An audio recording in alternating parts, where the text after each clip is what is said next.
Okay, start करते हैं biology. और बायोलॉजी में हम लोग सर्कुलेटरी सिस्टम पढ़ रहे थे, जिसमें लास्ट लेक्चर में हम लोगों ने हार्ट में किस तरीके से हार्ट के जरिए पूरे बॉडी में ब्लड का सर्कुलेशन होता है वो समझ लिया था।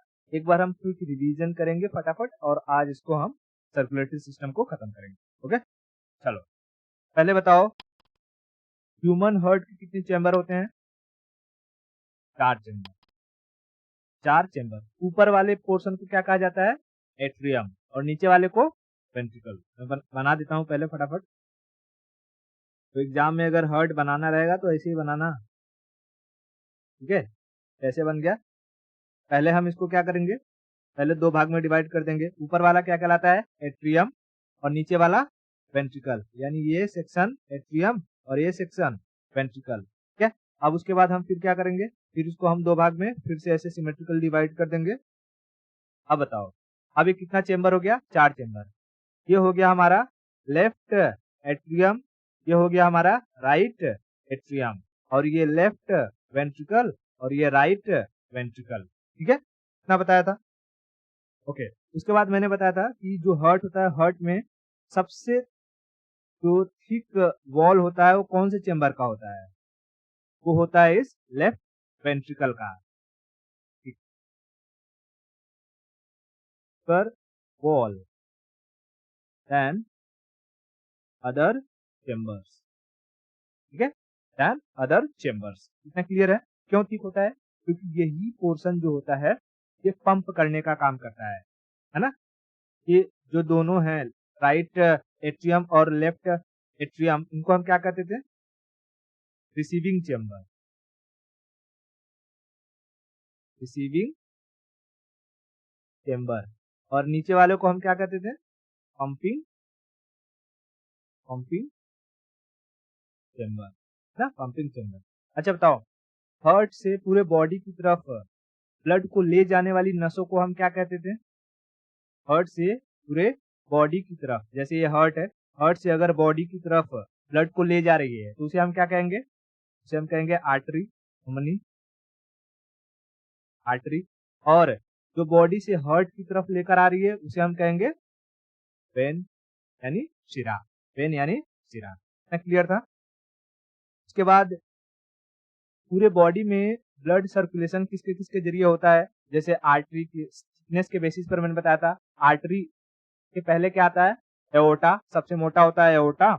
हार्ट से निकलता है एओर्टा थिकनेस के बेसिस पर। उसके बाद वहां से निकलती है आर्टरी, आर्टरी से आर्टियोलिस, उसके बाद कैपिलरी, फिर कैपिलरी से कार्बन डाइऑक्साइड को लेकर आता है, किसमें आता है? तो जो सबसे पतली होती है वेन्स, उसको क्या कहते हैं? Inferior vena cava.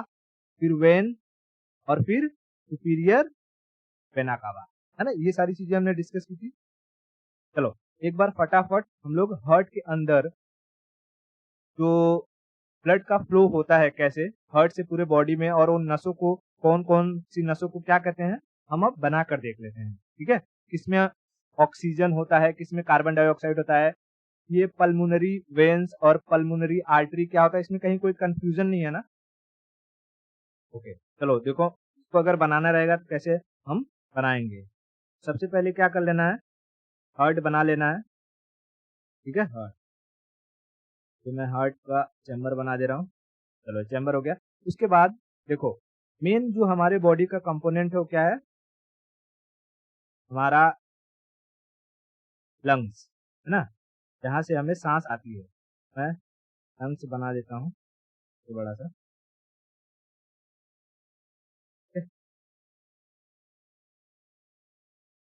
ये लंग्स होगा, लंग्स होगा। उसके बाद मैं नीचे के सेक्शन में क्या कर देता हूँ, एक बॉडी बना देता हूँ, ताकि मैं दिखा सकूँ कि कौन से नसों के जरिए ब्लड कहाँ कहाँ जा रहा है। ये हो गया हमारा बॉडी। अच्छा बताओ, पहले हमने सांस लिया, ठीक है? हमने क्या लिया? सांस। जब हमने सांस लिया तो सांस में हम क्या लेते हैं? Oxygen and air. ठीक है, सांस के जरिए हम क्या लेते हैं? एयर। और एयर में होता है ऑक्सीजन, नाइट्रोजन, कार्बन डाइऑक्साइड, सब होता है थोड़ी थोड़ी मात्रा में। ठीक है, अब देखो, मैं यहाँ से कह रहा हूँ कि भाई हम ले रहे हैं सांस, एयर, और एयर कहाँ आएगा? एयर आएगा हमारे लंग्स में, ठीक है, लंग्स में। लंग्स में आ गया। अब यहाँ पर है ऑक्सीजन, ठीक है, मैं लिख देता हूँ ऑक्सीजन। अब बताओ इस ऑक्सीजन को पूरे बॉडी तक फैलाने का काम किसका होता है? ब्लड का होता है। तो यानी लंग्स में जो एल्वियोली है वहां पर आएगा ब्लड, और ये ब्लड ऑक्सीजन को लेकर के किसमें एंट्री मारेगा? राइट, लेफ्ट, ये क्या है? लेफ्ट एट्रियम में एंट्री मारेगा। अच्छा बताओ, ये जो नस इस लंग्स से हार्ट की तरफ इस ब्लड को लेकर आया, ये क्या कहलाएगा? वेन्स या आर्टरी? कहलाएगा वेन्स, क्योंकि बॉडी से हार्ट की तरफ ब्लड को लेकर आने वाली नसों को हम कहते हैं वेन्स, और हार्ट से बॉडी की तरफ लेकर जाने वाली को आर्टरी। तो अभी लंग्स क्या है? बॉडी का ही पार्ट है। वहां से जो नस लेफ्ट एट्रियम में ब्लड को लेकर आई, उस नस को हम कहते हैं पल्मोनरी वेन। क्या कहते हैं? पल्मोनरी वेन्स, ठीक है, पल्मोनरी वेन्स। अब उसके बाद इस पल्मोनरी वेन्स के जरिए ये जो ब्लड होगी ये आएगी नीचे। अब देखो नॉर्मली तो कैसा होता है, ऊपर से ही जो हार्ट होता है, हार्ट में ऊपर ही एओर्टा बना होता है और उसके थ्रू पूरे बॉडी में चला जाता है। लेकिन मैं यहाँ बॉडी नीचे बनाया हूँ, तो मैं यहाँ दिखा रहा हूँ कि ऐसा समझ के चलो, अब ये ब्लड हार्ट से कहाँ जा रही है? बॉडी की तरफ। तो बताओ, हार्ट से बॉडी की तरफ ब्लड को ले जाने वाली नसों को हम क्या कहेंगे? आर्टरी कहेंगे। ये जो हार्ट से कनेक्टेड होता है नस, उसे कहते हैं एओर्टा। क्या कहते हैं? एओर्टा, यानी महाधमनी। अब ऐसा सपोज करो, पूरे जो बॉडी है, पूरे बॉडी में ब्लड फ्लो हो चुका है। अब वहां से वो ब्लड लौट कर आएगा, ठीक है। अब ये ब्लड बॉडी से लौट कर आएगा, ठीक है, लौट कर आएगा। देखो क्या डायरेक्टली नीचे ये जो क्या कहते हैं इसको? राइट वेंट्रिकल, क्या राइट वेंट्रिकल में एंट्री मारेगा? नहीं, मैं यहाँ लिख देता हूँ, यह है लेफ्ट वेंट्रिकल, यह है लेफ्ट एट्रियम और यह है राइट। तो देखो ब्लड बॉडी से पहले कहाँ एंट्री मारता है? बॉडी से एंट्री मारता है राइट एट्रियम में, ठीक है, राइट एट्रियम में। कौन से नस के थ्रू मारेगा? इस राइट एट्रियम का ये जो नस होता है, इसको हम कहते हैं superior vena cava. Superior vena cava. उसके बाद ये राइट एट्रियम से आएगा राइट वेंट्रिकल में, और राइट वेंट्रिकल से कहाँ चला जाएगा? लंग्स में। अब बताओ, ये जो हार्ट से लंग्स में ये ब्लड ले गई नस, इसको क्या कहेंगे? ये आर्टरी होगा, इसको कहेंगे पल्मोनरी आर्टरी। क्या कहेंगे? पल्मोनरी आर्टरी,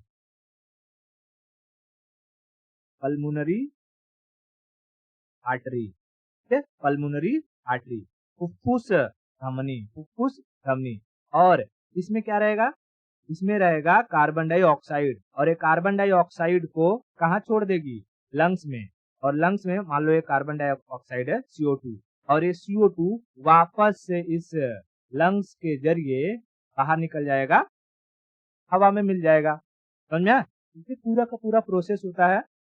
हार्ट और बॉडी से ब्लड को फ्लो कराने वाली नसों को हम pulmonary veins, pulmonary artery, aorta और सुपीरियर वेना कावा, ये 4 नसें याद रखनी है। मैं एक बार रियल वाले में दिखा देता हूँ, ठीक है। ये दिखाई दे रहा है दोनों तरफ से, ठीक है, दोनों तरफ से क्या है? लंग्स है। एक में मैं लिख देता हूँ, इधर क्या लिख दूं? इधर लिख देता हूँ ऑक्सीजन, और इसमें लिख दूंगा कार्बन डाइऑक्साइड, अभी नहीं लिखा, ठीक है। अब देखो ऑक्सीजन को अंदर ले जाएगी, ये नस क्या कहलाएगी? देखो ये क्या है? बॉडी का ही पार्ट है ना, बॉडी पार्ट। लंग्स क्या है? बॉडी पार्ट है। तो यहाँ से अंदर ले जाएगी। कौन सी ये नस होगी? बताओ। पल्मोनरी वेन, पीवी लिख दूं, पल्मोनरी वेन। उसके बाद यहाँ से एंट्री मारेगी इसमें और यहाँ से अंदर आएगी, फिर ये पंप करेगा और पंप करने के बाद ये अंदर घुस जाएगी। कहाँ अंदर घुसेगी? ताकि वो फिर दूसरी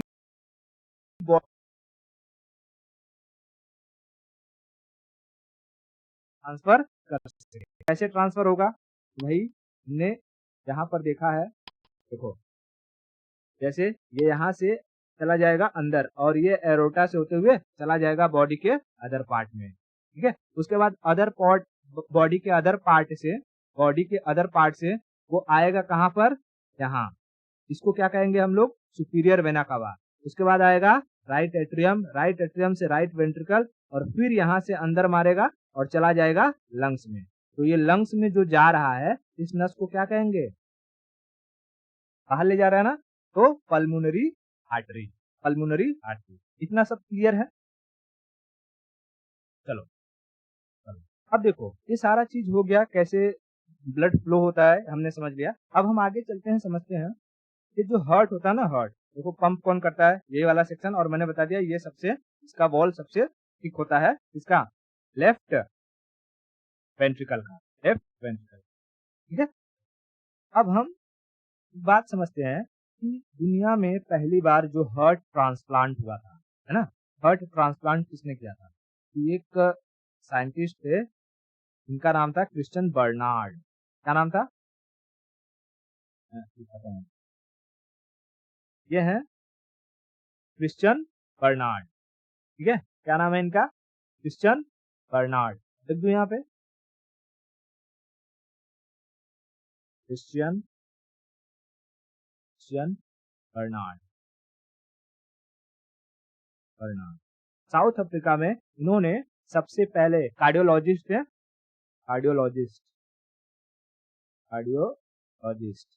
इन्होंने सबसे पहली बार दुनिया में हार्ट ट्रांसप्लांट किया था, ठीक है।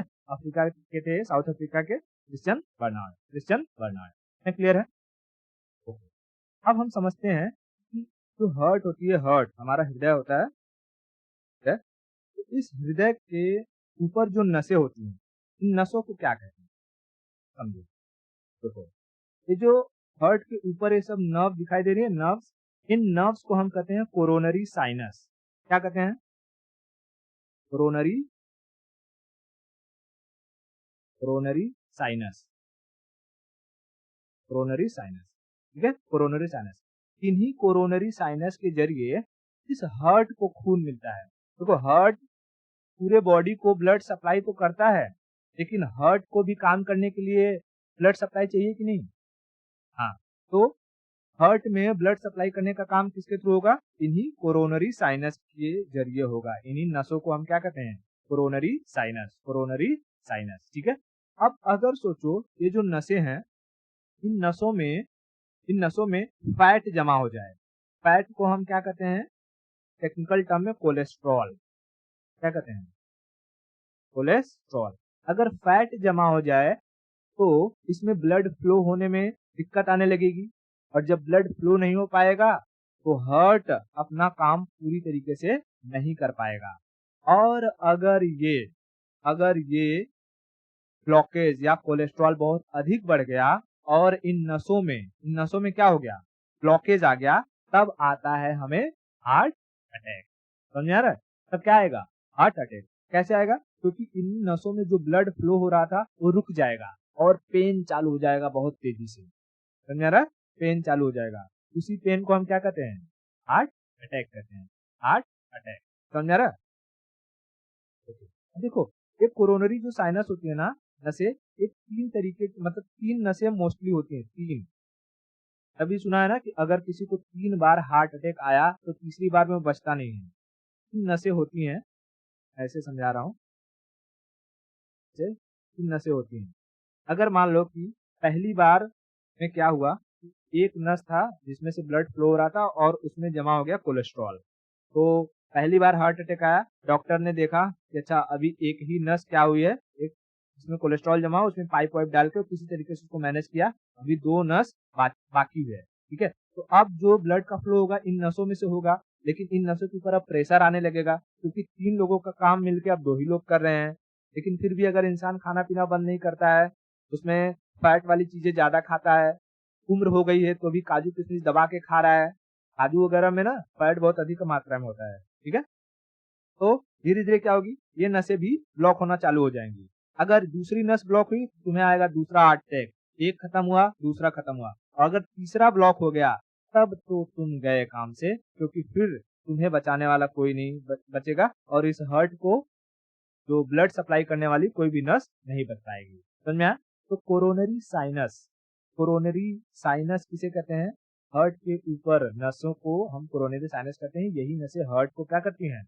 ब्लड प्रोवाइड करती हैं, और ब्लड प्रोवाइड करती हैं। क्या क्लियर है? अच्छा एक बात बताओ, तो जो हर्ट होता है ना, हर्ट में 3 लेयर होते हैं मेनली। देखो इसे मैं बनाता हूँ,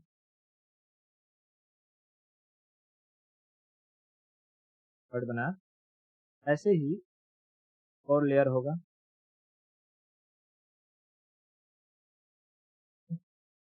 और ऐसे एक और लेयर होगा। ठीक है? 3 लेयर का बना होता है, और एक लेयर होता है जो एकदम आखिरी में चढ़ा होता है, ऐसे आउटर लेयर जिसको हम कहते हैं, आउटर लेयर बना देता हूँ, आउटर लेयर।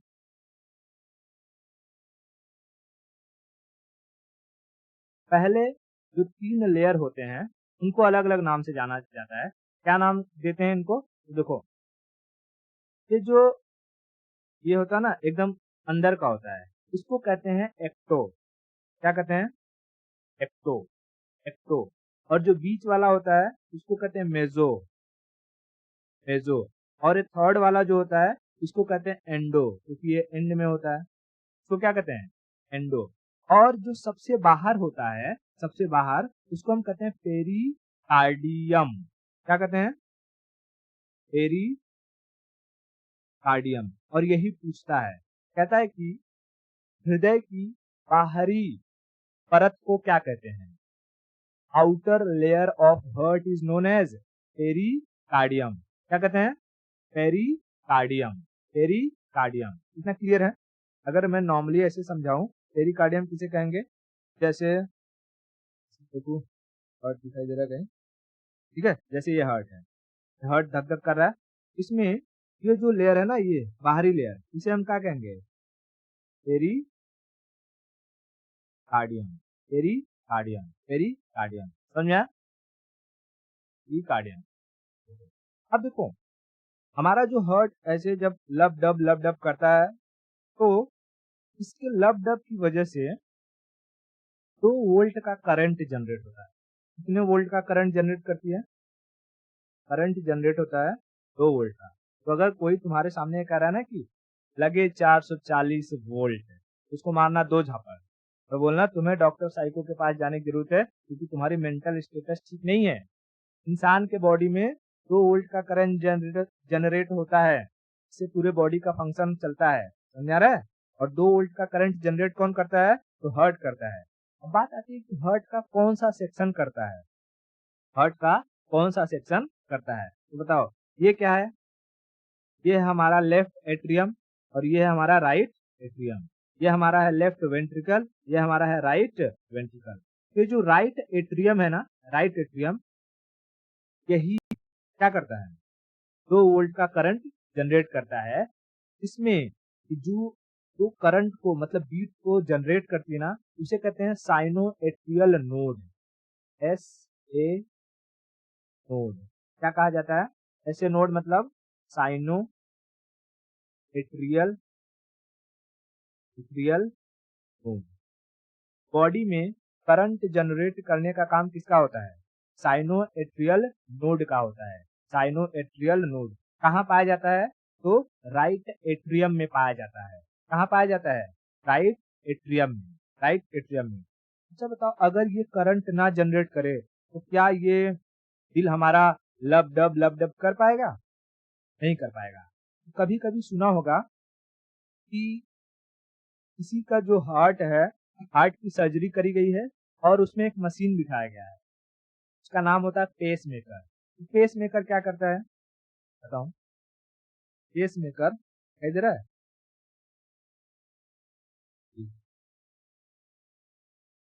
पेज है, दूसरा पेज ले लो। हाँ, दिखाई दे रहा है, जो मशीन है ये है पेस मेकर। देखिए इस मशीन की जो वायरिंग है वो कहाँ पर आके जुड़ा हुआ है, आया हुआ है इस सेक्शन में, इसमें लेफ्ट एट्रियम में और यहाँ से ये क्या करवाता है, इलेक्ट्रिक करंट या पल्स जनरेट करता है, इसकी वजह से हमारा ये हार्ट लब डब करती है। ठीक है, ये यहाँ से करंट जनरेट होगा और वो करंट कहाँ तक आएगा, हमारे हार्ट तक सप्लाई पहुंचाएगा। समझ में आ रहा है? तो अगर लेफ्ट जो ये राइट एट्रियम अगर इसका साइनोएट्रियल नोड खराब हो जाए तो हार्ट के वर्किंग के लिए बॉडी में क्या लगाया जाता है, पेस मेकर। एक मशीन है जो 2 वोल्ट का करंट जनरेट करती है। समझ में आया? 2 वोल्ट का करंट जनरेट करती है। इतना क्लियर है? ओके। दूसरी चीज, हमारा जो हार्ट होता है, ये हार्ट लब डब करके काम क्या करता है, काम करता है पूरे शरीर में ब्लड को पहुंचाने का। एक बात बताओ, एक मेल की बॉडी में अगर मैं कहूँ मेल है, मेल की बॉडी में लगभग कितना खून होता है, लगभग होता है 5.5 लीटर, है 5.5 लीटर। और फीमेल में 5 लीटर, 5। अब एक बात बताओ, हमारा जो हार्ट है वो एक मिनट में कितनी बार धड़कता है, एवरेज वो 72 टाइम धड़कता है पर मिनट। और एक बार जब वो लब डब करता है ना, एक बार में वो 70 ml खून को बॉडी में पहुंचाता है, 70 ml खून को बॉडी में पहुंचाता है।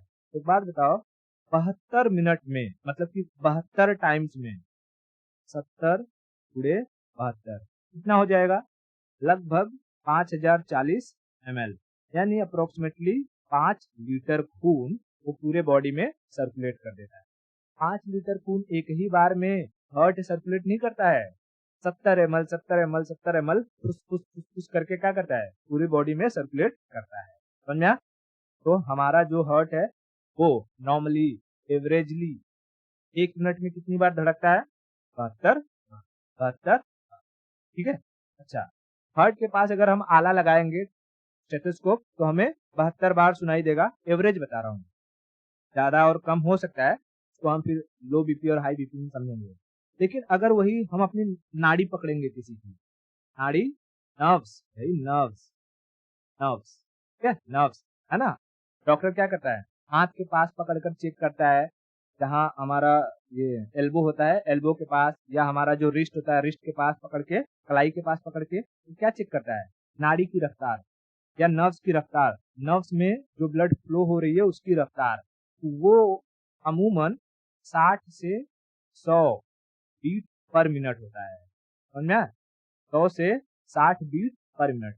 नाड़ियों का बीट बीट कितना होता है, किसी किसी का 60, 70, 80, किसी किसी का 100, तो 60 से 100 के बीच में रहता है नाड़ी की रफ्तार, यानी नर्व्स की बीट। और हार्ट बीट 72, एवरेज 72 है, कम ज्यादा हो सकता है। इतना क्लियर है?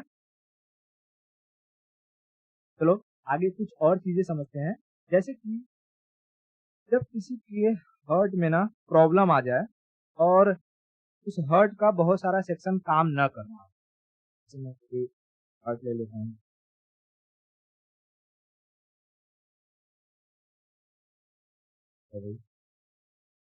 है, ये वाला ले लो,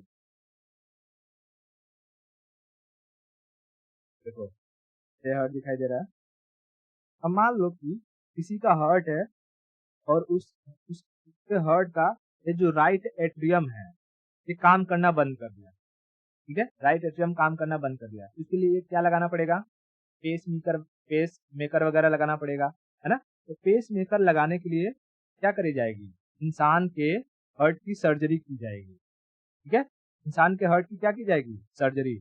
ऐसे सर्जरी को हम कहते हैं ओपन हार्ट सर्जरी, समझा, open heart surgery. Open heart surgery. लेकिन लेकिन मान लो कि किसी इंसान का जो हार्ट है, उस हार्ट के अंदर की एक जो नस है, कौन सी नस? मान लो ये वाली है, ये वाली नस जो ब्लड को लेकर के जा रही थी लंग्स की तरफ, क्या कहेंगे इसको?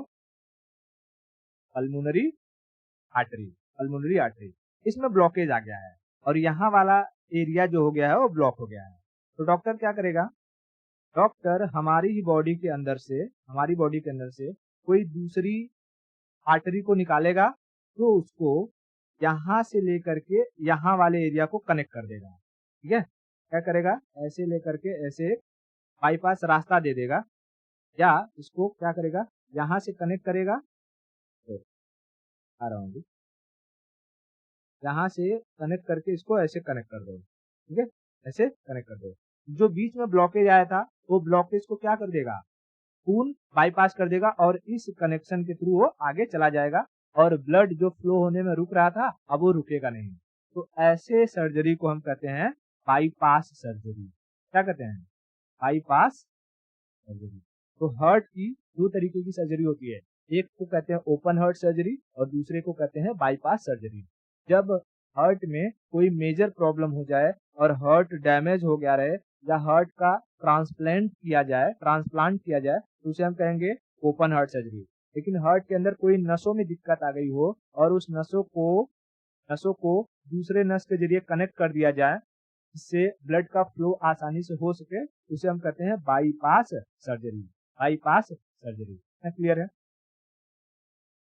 बताओ, हार्ट में 2 वोल्ट का करंट जनरेट करने के लिए किस मशीन का इस्तेमाल किया जाता है? Pacemaker. Pacemaker, pacemaker. एक बात बताओ, जैसे किसी का हार्ट जो है ठीक है कि नहीं है, प्रॉपरली काम कर रहा है कि नहीं काम कर रहा है, जो बड़े बड़े लोग होते हैं उन लोग का चेकअप किया जाता है। तो हार्ट से रिलेटेड टेस्ट को करने के लिए एक टेस्ट होता है जिसे हम कहते हैं ट्रेडमिल टेस्ट। क्या कहते हैं? ट्रेडमिल। तो दौड़ने वाला ट्रेडमिल देखा है जिम में? हाँ, तो उसे हम कहते हैं ट्रेडमिल टेस्ट। कहेगा ट्रेडमिल टेस्ट किससे रिलेटेड है? वो हार्ट से रिलेटेड है। इसमें क्या करते हैं भाई? उसमें इंसान के जो बॉडी है उसमें बहुत सारे इलेक्ट्रोड्स लगा दिए जाते हैं और उसे ट्रेडमिल पर दौड़ाया जाता है हल्का हल्का, जिससे उसके हार्ट बीट में जो भी हलचल हो रही है उसको पता लगाया जा सके और उससे उसके हार्ट की क्या कंडीशन है डॉक्टर बता देता है। समझा? ये दिखाई दे रहा है? तो ट्रेडमिल पर ये ट्रेडमिल है, यहाँ पूरा इलेक्ट्रोड लगाए हुए हैं हर जगह और इससे पूरे बॉडी में ब्लड का सर्कुलेशन कैसे हो रहा है पता चल जाएगा। तो अगर इनका हार्ट ठीक से काम नहीं कर रहा होगा तो ट्रेडमिल टेस्ट में पता चल जाएगा, ठीक से काम कर रहा होगा तो वो भी बात क्लियर हो गया। तो हार्ट से रिलेटेड हमने यहाँ पर सारी चीजें समझ ली। अब हम थोड़ा सा समझ लेते हैं कि ब्लड प्रेशर के बारे में समझ लेते हैं। ठीक है, इसके बारे में, ब्लड प्रेशर के बारे में। चलो मैं थोड़ा सा इनको हटा देता हूँ। ब्लड प्रेशर क्या होता है? ब्लड प्रेशर क्या, वैसे तो हम ब्लड नहीं पढ़ रहे हैं, ब्लड अभी बाद में पढ़ेंगे, पहले ब्लड प्रेशर समझ लो। तो ब्लड प्रेशर को मेजर करने के लिए हम, अगर मैं कहूँ कि एक ह्यूमन ह्यूमन का एवरेज ब्लड प्रेशर क्या होता है?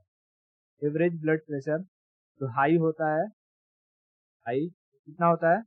120, और जो लो होता है लो कितना होता है? 80। यानी हम इसको कहते हैं 120/80। 120/80। कैसे ये प्रेशर को किस तरीके से मेजर किया गया? देखो, जो डॉक्टर बीपी मेजर करने के लिए वो इंस्ट्रूमेंट का इस्तेमाल करता है, ठीक है, उसके पास अगर देखोगे तो यहाँ पर होता है एक मीटर बना होता है रीडिंग, और उस रीडिंग में क्या भरा गया रहता है? मर्क्यूरी, पारा। ठीक है, पारा, हाँ ये पारा भर दिया, ठीक है, पारा। और यहाँ से डॉक्टर के पास एक इंस्ट्रूमेंट होता है जो क्या करता है? फुफ्फुस जिसको कहते हैं, उसमें हवा प्रेशर करता है और एक जो दिखाई दे रहा है,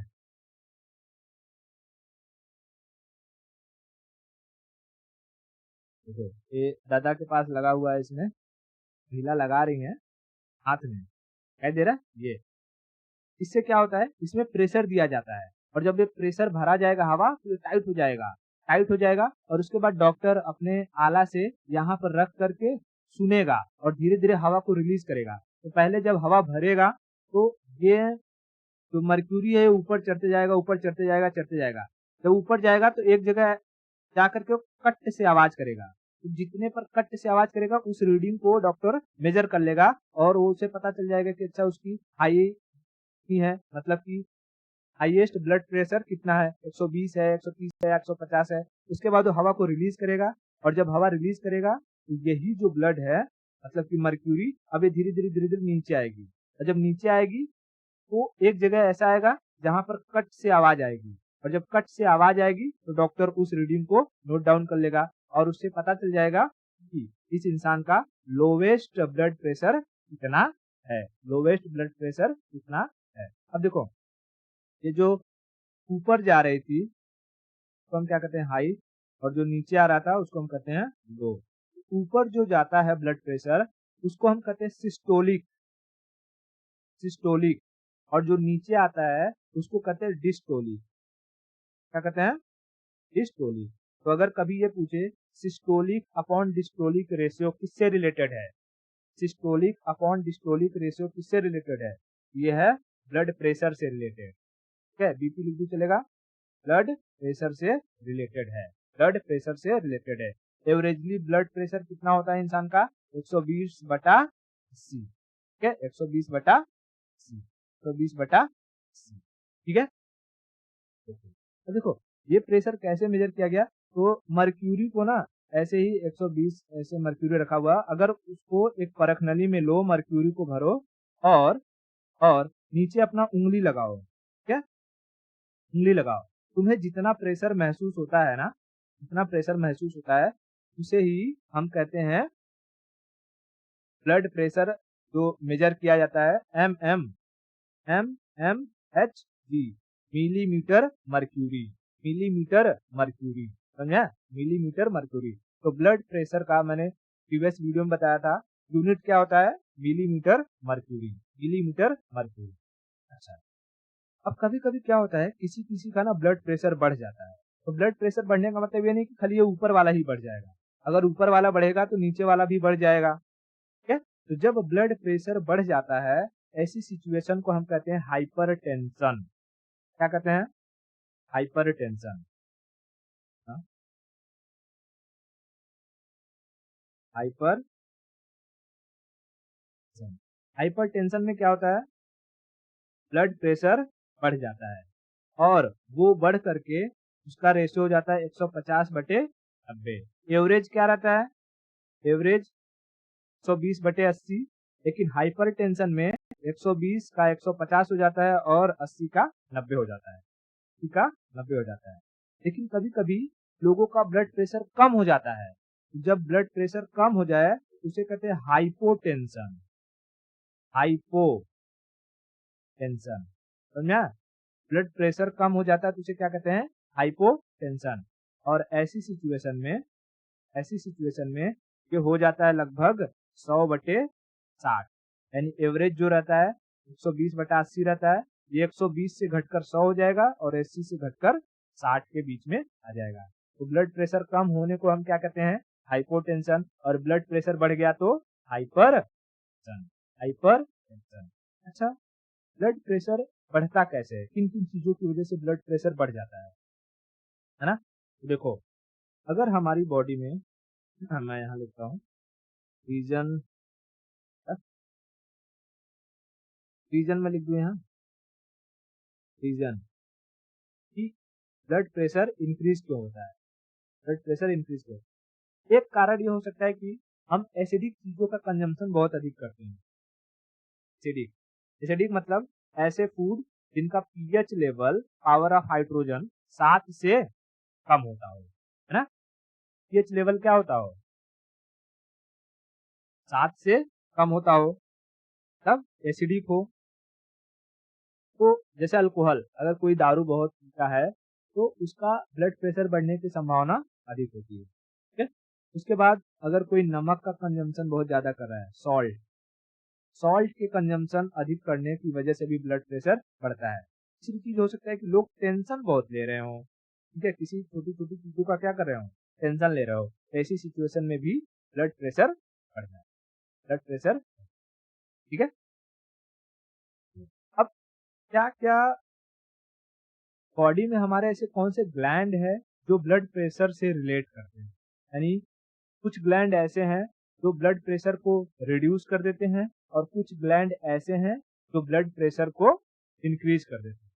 इन ग्लैंड्स के बारे में भी समझ लेते हैं थोड़ा सा हम। ग्लैंड्स, ग्लैंड्स यानी ग्रंथि, ग्रंथियां।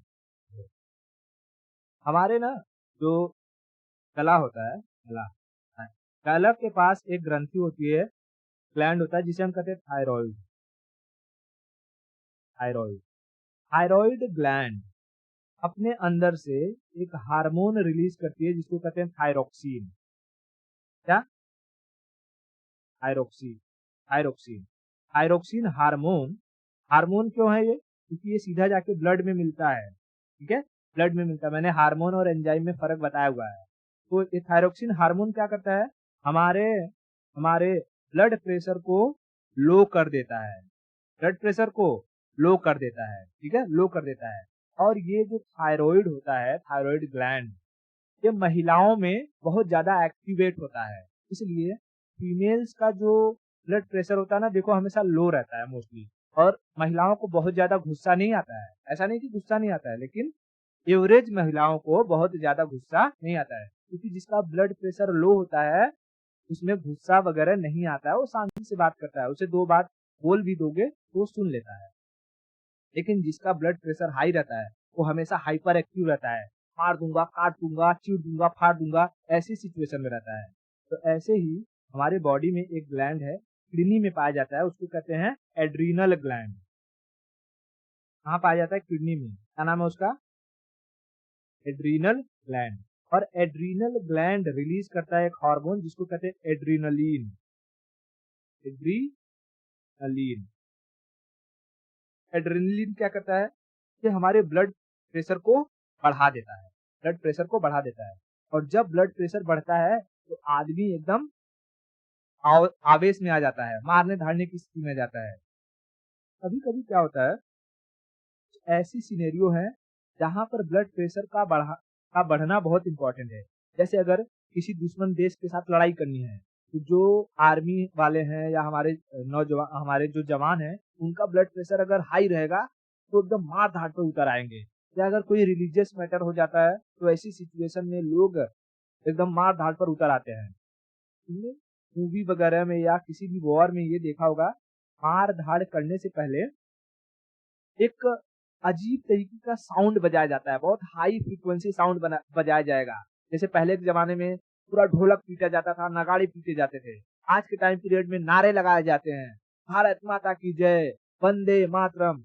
जब बहुत तेजी से आवाज होती है ना, तो ये आवाज हमारे कानों के ईयर ड्रम पर पड़ती है, और ईयर ड्रम के जरिए हमारा ये जो एड्रीनल ग्लैंड है वो रिलीज कर देता है एड्रीनलिन। और एड्रीनलिन रिलीज होते ही हमारा ब्लड प्रेशर बढ़ जाता है और हम मारी मारा पर उतर आते हैं। ठीक है, हम एक्साइटेड मोड में चले जाते हैं। इसलिए जो एड्रीनलिन हार्मोन है ना, इसे फाइट एंड फ्लाइट हार्मोन भी कहा जाता है।